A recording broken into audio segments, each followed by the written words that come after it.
This episode, fence repair tips. Well, folks, do you have a fence that needs repair? Maybe a little bit of maintenance?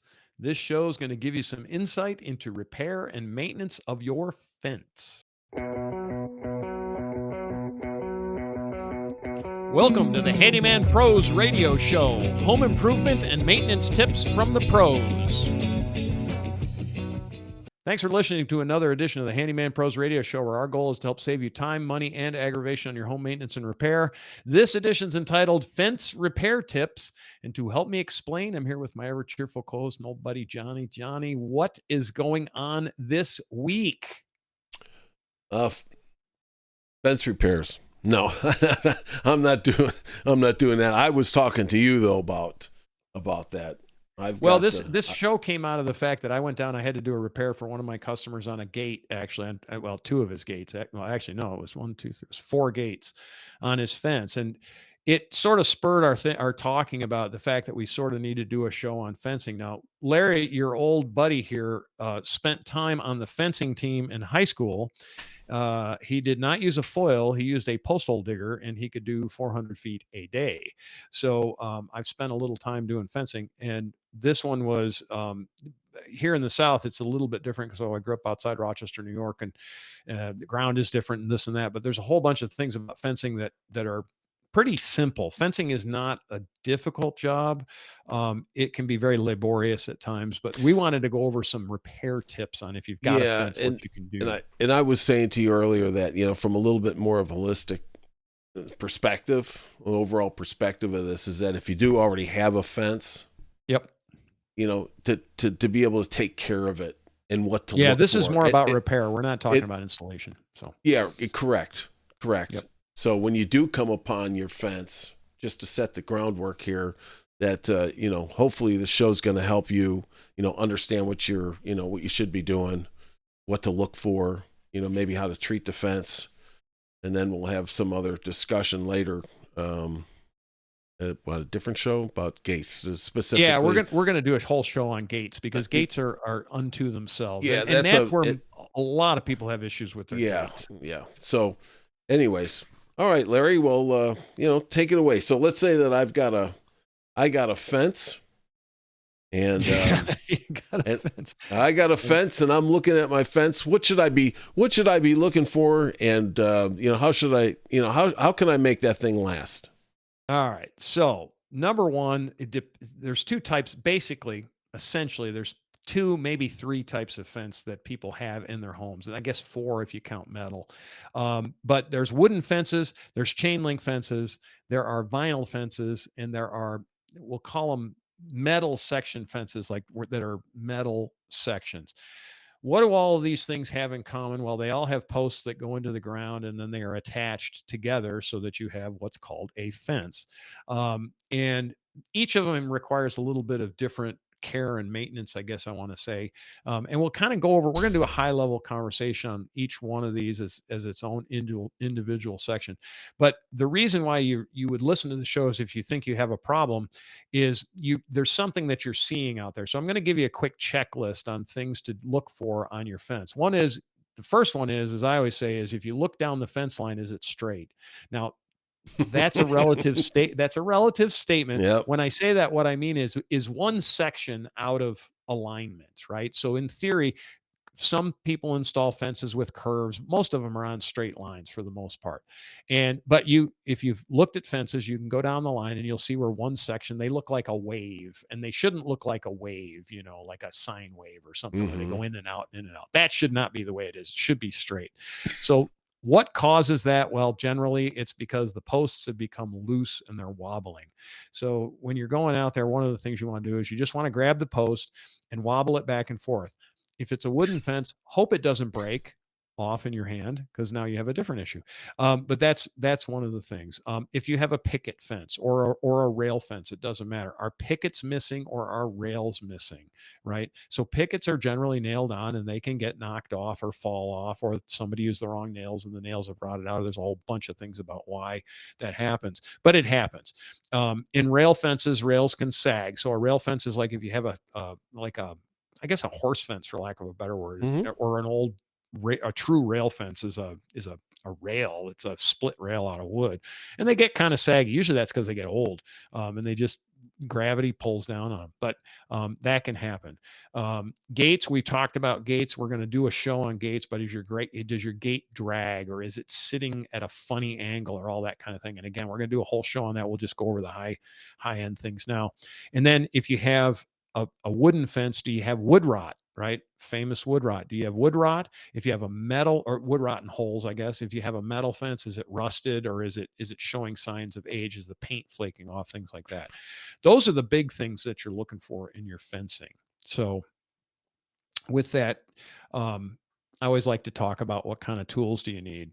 And generally, for most of these repairs, you don't need anything. Hopefully, you've got all this stuff, but a cordless drill and bits, maybe a hammer. You might need a circular saw or some kind of saw. Definitely, always need a level. You either want a 4-footer or a 2-footer or both. I use both when I'm doing them. So you need to be able to make things square and perpendicular. Very, very important. Post hole digger or shovel. And if you're doing repairs, it's tough. Usually a shovel's better than a post hole digger when you're doing a repair. If you're actually replacing a post hole digger is better. Safety glasses, blah, blah, blah. Galvanized or weather resistant nails and or screws too are the other things that you have to have. So, and these are mostly for wooden Hmm. fences now. Wooden fence. And again, we're just going to kind of roll into to wooden fences. John, do you have any questions so far, John? I mean, You hit on a great point there. Some of the things to look for. So if you do have a fence and and you look down that fence and it's all wavy, yeah, you got some issues. yeah, you got an issue, and that is one of the things I see a lot. Yes. And and it's like, Yes. oh boy, okay, Right. it's like, here we go.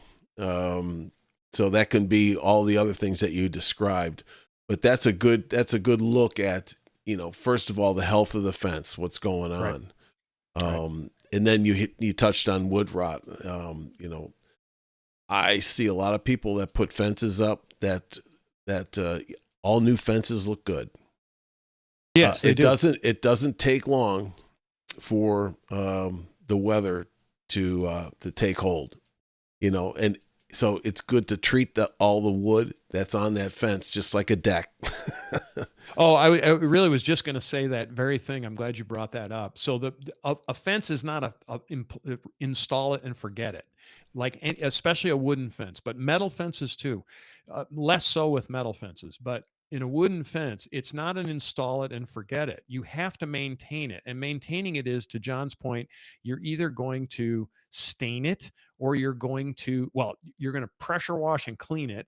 You're going to stain it or you're going to paint it. You need to. It's wood, folks. It's outside wood. It needs to be protected, right, John? I mean, we see it all the time. How many times do you see a fence and it's got mold and mildew? It Well, hasn't been and that's cleaned what I was going to ever, say. When I'm thinking right? about fences, we don't have many chain link fences around here. It's mostly wood fences. The 3-rail, Correct. 4-rail fences, but Or they can be picket fences. They can or be they can be privacy picket. fences. But when you get yourself right, well, that's a good point. And once you get yourself into that, when you put in a fence, just know that you now have another item to maintain. And the Yes. best way to maintain these things is right from the get-go, or, if you've just moved into someplace or you've got an existing fence, is to do what you just were saying, is pressure wash it, take care of it, and start off by maintaining it. And then all the other things that you just were mentioning about looking for wavy stuff, fixing posts and things like that. Right, So, right, right. Yeah, yeah. I mean, you do have to maintain it. It's a piece of equipment, yeah. and I hate to say it's a piece, but it is a piece of equipment. Most fences are put up for a reason. The reasons are either as a property divider or for aesthetics. In a lot of cases, they're aesthetics, but most fences are put up to actually contain something. Mostly, it's usually a pet or children, and so you put a fence up, or high fences make good neighbors either way, right? um, but that's why fences are put up. And so if a fence gets old and gets nasty, it doesn't keep things in anymore because if the Well, animal or kid can it's, knock it down, it's not so good, right? yeah, and So if you don't, I'm gonna turn this back to you, Larry, because you're the fence guy. But one of the things I just saw is my neighbors, had a whole new fence put in, yep, and I mean a big long, I mean the whole thing. yep, It was and a it's not big, it was a inexpensive. no, no, it's not. But they had an existing one there, and the Yep, existing one looked pretty good. yep, I wouldn't say it looked pretty good.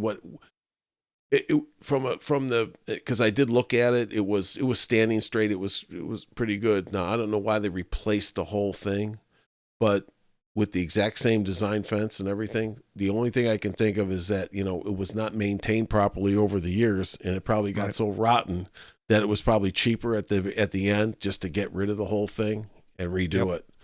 Um, probably. That's probably the reason. yeah, Yeah, because if you don't, if you don't protect the wood, that's my point. it's inevitable. It's going to rot and Yeah, it's going to fall down. Is what's going to yeah. happen. So anyway, so wooden fences, again, wooden fences are just there's a bunch of different things, but we're going to start off with some really simple things. So if you have a leaning post, right? So a post is just leaning over. Probably the easiest way to do is first off is to go and actually push the fence up and find out if the ground around the fence, now not I do want to be careful. Not all fences are put in with concrete. Okay. Not all fence posts are put in with concrete. Depends where you are, depends on the type of soil that you have, and depends on the particulars of that particular area of where you install it as to whether or not fence posts are in concrete.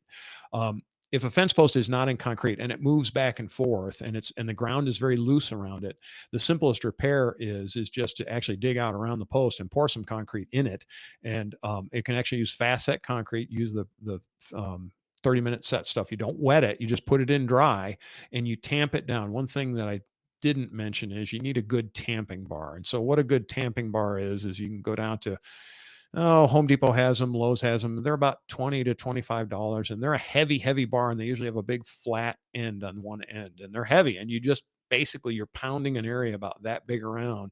And folks, for you looking, I'm just putting my two fingers together and you've got Yeah, about a it's 3 inch. about a 3 or 4 inch area. Yeah. Yeah, and it's either called a digging bar or a tamping bar, and they're usually one end is for digging, the other end is for tamping. But you just pound that concrete in and around the post, right, as dry. The water from the ground will come in and set it up, and it'll make it hard, and then that will fix that leaning post. That's the easiest repair in the whole wide world.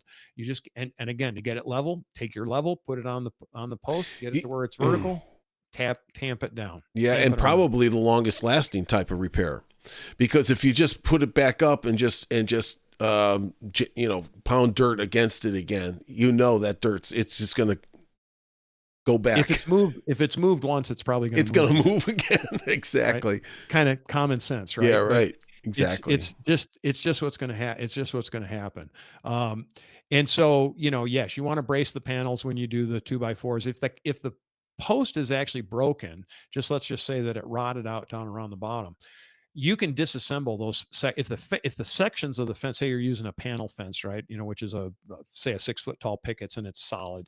If the fence itself is good, you can take that post out and you literally unattach it. Usually they're just nailed into the face of the post. You can take that post out and replace the post. You end up digging it out, but you brace up the pieces with just some 2x4s. You brace up the pieces, you pull the post out, and you dig the rest of the post out, which can be very challenging. Sometimes I actually will take and put pieces of wood over it with a come along and actually winch it right out of the ground if it's really difficult. But Mm. if you dig it out, you can pull it out, put your new post in, get it vertical. Same thing, pour concrete around it, tamp it in, and you want to tamp when you tamp too. This is a little tip. When you tamp, you have to tamp all sides evenly. So keep your level, every now and then check your level on all four sides to make sure that that thing's level, because as you tamp, you'll push it over and it'll get pushed Yeah. over to One one direction side, or another. Yeah. one direction or another. And so anyway, you want to just make sure it's vertical. Let that stuff set up and then reattach your fence after the fact. Don't try to do it until it's actually set up for a while. Or you're going to or put bracing on it so that it stays vertical. You can brace it off and tack it into the ground out on the side. But it just sort of depends on how much pressure's on it. But that'll fix a post. That's a broken post if you have that. So you want to just dig all that stuff out and then replace it with concrete is generally the best. If you have rotten, so there's two types of rot that happens. There's post rot, which you generally need to replace the post. There's also the rails themselves. So even like on a picket fence, the sides of the fence are nailed to the pickets, and if that starts to rot, it's basically a situation where you're going to need probably a sawzall. You get in there and you cut that piece out, the whole piece out, and you take it out and you replace it and re-nail it in or re-screw it in. It's kind of like replacing a stringer on a deck, and Hmm. that's a fairly involved job. It's not hard. It's just takes some time. And that would be like a bottom rail or a top rail, but generally it's the bottom rail. It's always where the water splashes up on pickets themselves. So if a picket rots out, which is really common, why do pickets rot out? Because they're generally sitting on the ground. Yeah. Um, and Yes. so they rot out at the bottom. You can buy individual pickets, and that's really easy. You just knock the picket out, if it's got a nail in it, take the nail out, either put a new picket on with screws or with the nails, just depending on what your preference is, and replace. You can replace each individual picket if you have to. And again, depending on how many you have to replace, it can be a big job or it can be a really simple job. It's just all about numbers, and you can do that kind of like your deck boards, Johnny. You can do it piece by piece, right? For pickets, Yeah. right? Could take a couple of Um, years, but yeah. it might take a couple years, but it is what it is, right? So pickets are really they're actually pretty easy, and they're pretty common. And most of the time, that's going to be the one that you need to do. Again, once you put them up, though, you do need to protect them. You need to put some stain or something on them. So Yeah, and I'll tell you, some of the big fences, the big panel fences that you can't see through. right, I know some of you folks that are probably listening out there probably have those things. I mean, that can, boy, that can be a maintenance issue right there that you need to keep after and stain the heck out of those things. yeah, and 'Cause that's it's a a lot lot of. of exposed wood out there. I was going to say it's a lot of square footage of Yeah, wood when you get yes. to it. It's a Yes. lot of square footage, and generally best done with a sprayer, because again, it's a lot of square Yes. footage, and you need to get in the nooks and crannies, and all that thing. There's all kinds of different fence types. There's board on board. There's this. There's that. There's all kinds of stuff. So Yeah. generally best to spray it all because it's outside and you can do it, and you need to get the coverage everywhere because of the fact that it is outside. So what else? So rail fence. So like if you have a rail, like say you have a split rail fence and one of the rails rots out, really easy, super easy to replace. The hardest part usually is finding the split rails. I Fence was going supply to say, company. yeah. Yeah, the hardest part is finding the split rails. Not something that a Home Depot or a Lowe's or big Yeah, box I store was can going to carry. say, yeah. Where do you find those? Look up a fence supply store, and there's Uh, usually one or two in every major metro and sometimes outside that, and you just buy new ones and replace them. They last a really long time. I mean, they really do. But after 20 years, they start to get old, just like the rest of us, and things start to break. And so really, really simple. You just basically slide them out, slide the new one in, and you're good to go. And posts are the same way with that. If a post is bad, buy a new post and you can put it in. But those are mostly like trees, and they're usually made out of wood that's pretty rot resistant. Believe it or not, they use a lot of kind of like not cedar, but they do use cedar, but they use larch and things like that. There's some woods out there that are considered kind of junk wood, but it is rot resistant and it works really good for split rail fence. So just be hmm. aware that believe it or not, they last a really long time because the wood is naturally rot resistant. So that's just my take on it. So chain link, Johnny. Chain link. Ever Yeah. done anything with chain link? I haven't other than a baseball field. Yeah. Yeah. I don't. I've never lived in a place where we've had chain link. I mean, I've worked on it in other areas, but Yeah. I've never had a chain link fence to say anything about. So my experience is multifold. So number one, I installed a lot when I was in the fencing, worked for the fencing company, installed a lot of chain link. But the other side is a bunch of our rental properties have chain link Yeah, fence. they do. I And, saw pictures. and yeah, I mean, and chain link fence really is incredibly robust. I mean, Hmm. honestly, it really lasts a long time. It does get a bit unsightly, meaning it gets literally can A get lot of stuff rusty. grows in it. if you, And stuff grows in it. That's correct. yeah, One thing I always say for anybody that's doing maintenance, if you own a house and you have chain link fence, please, please, please keep the mostly it's the trees, but keep anything from growing underneath it because it does. It grows up into it. And I can't tell you how many trees I've had grow up into it, and it literally becomes a part of the tree. And then you've got all kinds of issues. And it's It's just true that stuff, and then you've got you can kill everything that's growing in there, but then it leaves all the roots and everything that's still in there. and then you have to wait for it to rot out. Like Yeah, literally, there's no yeah. way. I mean, It you would don't be want to. nice to be able to just take a flamethrower and just burn it all up. Yeah, you could if you wanted Um, to. I don't think so I'd do let's that. let me ask you this, for the people that have never put up a chain link fence. Over the course of a distance of that heavy chain link, how do you keep the tension on that as you're moving through the job? Ah, yes, the old tension question. So there is literally a tool that looks like it's a bar, usually with 3 or 4 hooks on it, and it's set up to where you hook it to literally hook it to a come along, and you hook it to one of the posts farther up the way, and you crank the tension in with the come along, and it pulls all of the fence with it with the 3 hooks. Okay, and you can rent those things or you can buy one. They're not terribly expensive. But I don't really suggest that the average person put up their own chain link fence, mostly because It is it's really not it's not that hard. It's really no, not that hard, but it takes a couple of it's heavy. Oh my no, God, that's it's what I'm heavy. saying. Yeah, Yeah, it's heavy. And you do have to with chain link, you have to set every single post in concrete. And that's again, it's not problematic, but it's just yeah. Because sometimes folks, when you think about it, how heavy that chain link the fence is itself, those posts are really supporting a lot of they weight. they support a lot of weight. Just holding the fence up, they support a lot of weight, and then you're putting tension on it a little bit too. So it's always more It's doing a involved lot of with work. it's doing a lot of work. Now they also have it so that one of the biggest repairs that you always have in a chain link fence is a top rail where a tree branch falls on it and bends it, right? And believe it or not, that's actually a really simple repair because all you have to Mm, do is just take that thing out. And usually they bolt on with they're bolted on with caps. And if the cap's broken, you can actually you can unbolt everything. It's kind of like a big erector set for the mm-hmm. most part. You can just take that off. You got to go find a top rail, which again, if some of the big box stores carry them, some don't, but a fence supply company will have it for sure.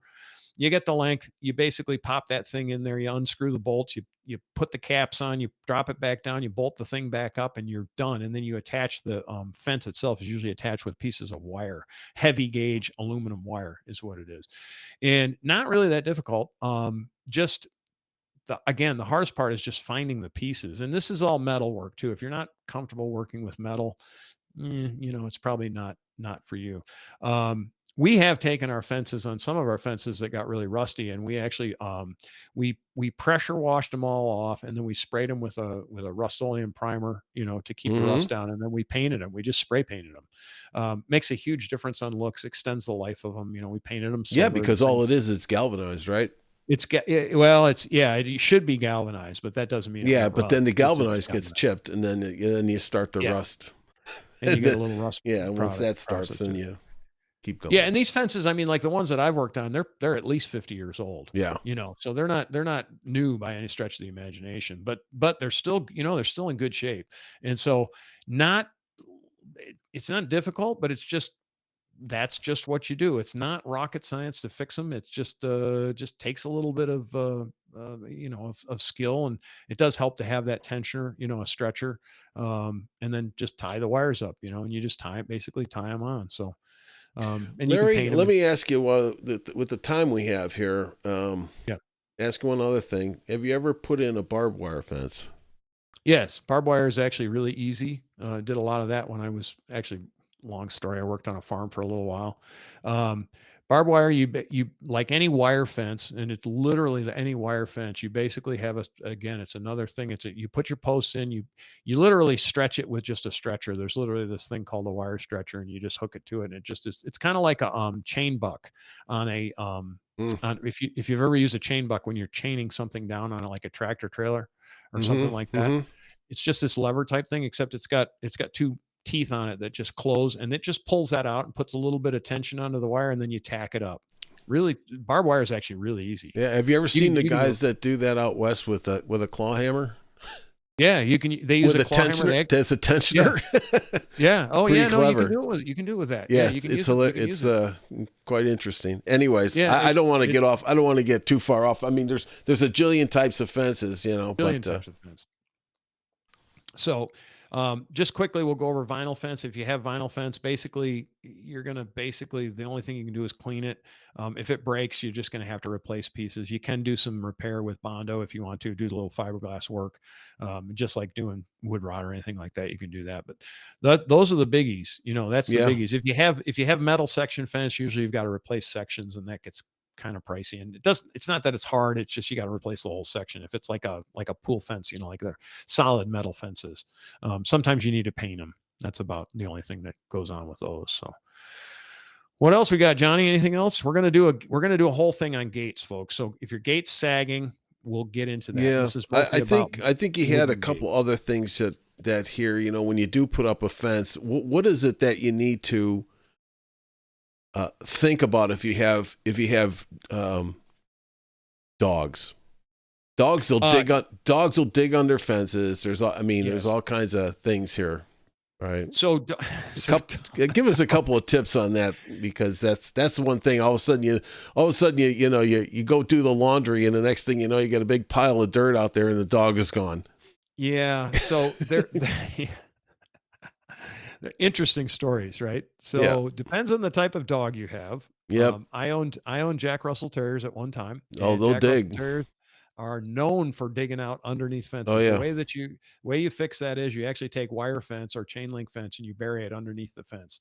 And depending on the dog type, Jack Russells being notorious, if you're going to do Jack Russells and you're going to do them right, you better go 12 inches into the ground, because they'll dig that deep. And even that might not be enough. Just depends. I'll tell you another story about Jack Russells. You need higher, if you're going to put chain link up, you need higher than a 6-foot high chain link fence, because they will climb that fence and go over the top. That's right. So there are different ways, but but in most cases for dogs, you're just getting some wire fence, like literally wire fence, and you just bury it down into the ground.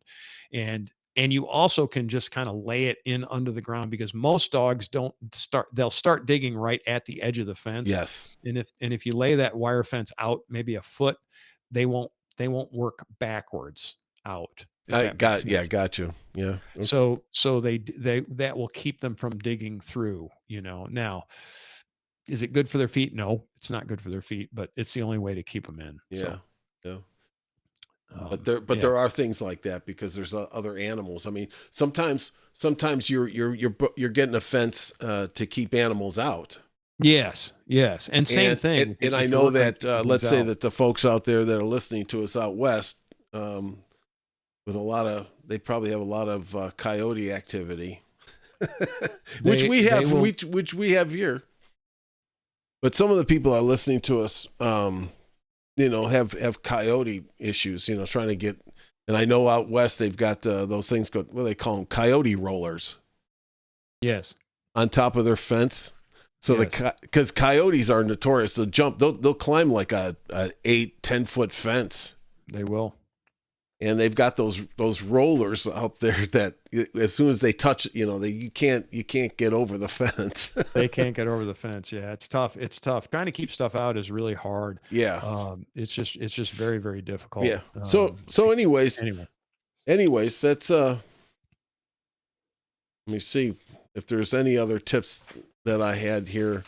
I think we went over pretty much everything on the fence, Yeah. Other than gates, and we will do gates. Yeah, we're going to do gates episode.